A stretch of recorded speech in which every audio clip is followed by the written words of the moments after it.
Bagi laki-laki dianjurkan dan disunnahkan menyembelih hewan kurbannya sendiri, tidak dipasrahkan ke panitia kurban. Hal ini dijelaskan di dalam kitab I'anatul Talibin. Bismillahirrahmanirrahim. Wa yusannu ayat baha ar-rajulu binafsihi. Bagi laki-laki disunahkan menyembelih hewan kurbannya sendiri, ai lil ittibai, karena mengikuti sunnah Rasulullah sallallahu alaihi wasallam. Bahwa annahu sallallahu alaihi wasallam doha bimi'ati badanatin, bahwa Rasulullah sallallahu alaihi wasallam beliau berkurban 100 unta, nahara minha biyadihi asyarifati salasan wasitina. Dari 100 tersebut yang 63 disembelih sendiri menggunakan tangan beliau yang mulia. Wa amara aliyan radhiyallahu anhu fanahara tamamal mi'ati. Kemudian beliau menyeruh Sayyidina Ali radhiyallahu anhu untuk menyembelih sisanya. Jadi Rasulullah SAW pernah berkurban 100 unta badanah, yang 63 unta itu disembelih menggunakan tangan Rasulullah sendiri. Kemudian sisanya Rasulullah memerintahkan Sayyidina Ali untuk menyembelihnya.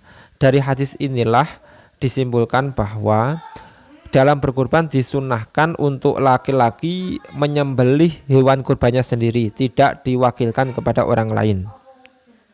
Wa kharaja birajuli al-mar'atu, dikecualikan bagi laki-laki adalah wanita. Kalau laki-laki tadi disunahkan untuk menyembelih sendiri, namun bagi wanita itu fasunatulaha antuniba rajulan yatba'u anha. Bagi wanita disunahkan untuk mencari ganti laki-laki yang bisa menyembelihnya.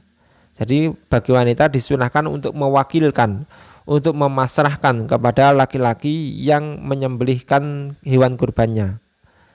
Wa misluha al-khunsa, termasuk khunsa.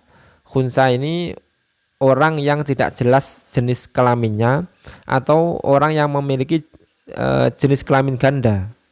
Nah, bagi khunsa ini juga disunahkan untuk mewakilkan kepada orang lain. Wa man dzaufa minar rijali anidzabhi, juga laki-laki yang tidak mampu untuk menyembelih. Laki-laki yang lemah tidak mampu untuk menyembelih ini disunahkan untuk mewakilkan kepada orang lain.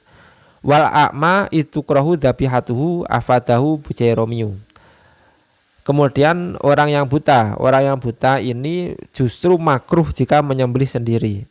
Orang yang buta ini juga disunahkan mewakilkan kepada orang lain. Wa ayyasyhadaha ayil udhiyata. Kemudian bagi orang-orang yang mewakilkan sembelihannya kepada orang lain atau kepada panitia kurban, ini disunahkan untuk menyaksikan penyembelihan kurban tersebut. Ay wa yusannu ayyasyhada dzabhaha min man wakalabhi ay dzabhi.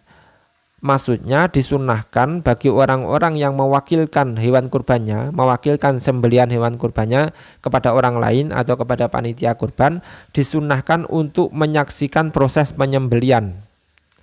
Wa dzalika lima sahha min amri sayyidati Fatimah radhiyallahu anha bidzalika.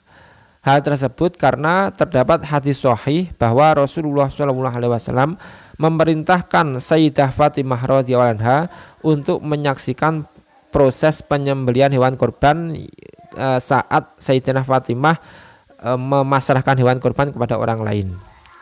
Wa antakula inna sholati wa nusuki ila wa ana minal muslimin. Kemudian Sayyidah Fatimah membaca inna sholati wa nusuki wa mahyaya wa mamati lillahi rabbil alamin la syarika lahu wa bidzalika umirtu wa ana minal muslimin. Wa wa'adaha bi annahu yughfaru laha bi awali qatratin min damiha kullu dzambin amilathu. Dan Rasulullah memberi kabar gembira kepada Sayyidah Fatimah bahwa semua dosa-dosa yang pernah ia kerjakan diampuni sejak darah sembelihan yang menetes pertama kali. Wa anna hadza li umumil muslimina, dan keutamaan ini umum bagi semua orang Islam. Artinya keistimewaan ini tidak hanya berlaku untuk Sayyidah Fatimah saja, namun untuk semua umat Islam yang mewakilkan sembelihan kurbannya kepada orang lain atau kepada panitia, disunnahkan untuk hadir menyaksikan penyembelihan hewan kurban Dan saat proses penyembelihan disunahkan membaca inna sholati wa nusuki wa mahyaya wa mamati lillahi rabbil alamin la syarika lahu wa bidzalika umirtu wa ana minal muslimin. Nah, orang yang melakukan hal tersebut maka semua dosa-dosa yang pernah ia kerjakan diampuni sejak darah yang menetes pertama kali.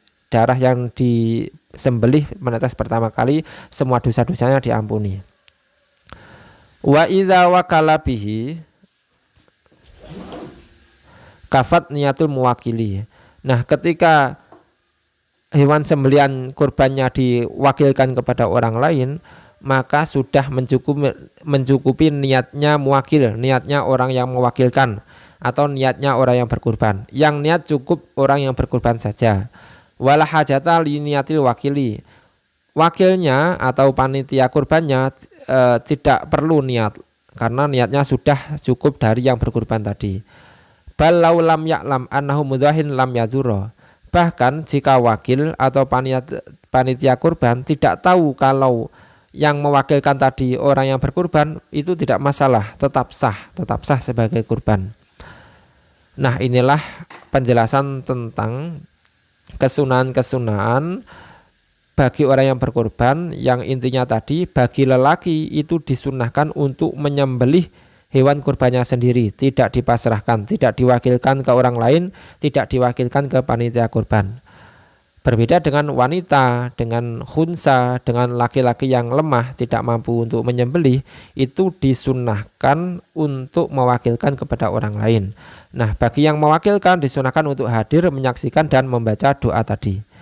Nah, inilah penjelasan di dalam kitab I'anatul Talibin. Wallahu a'lamu bishawab.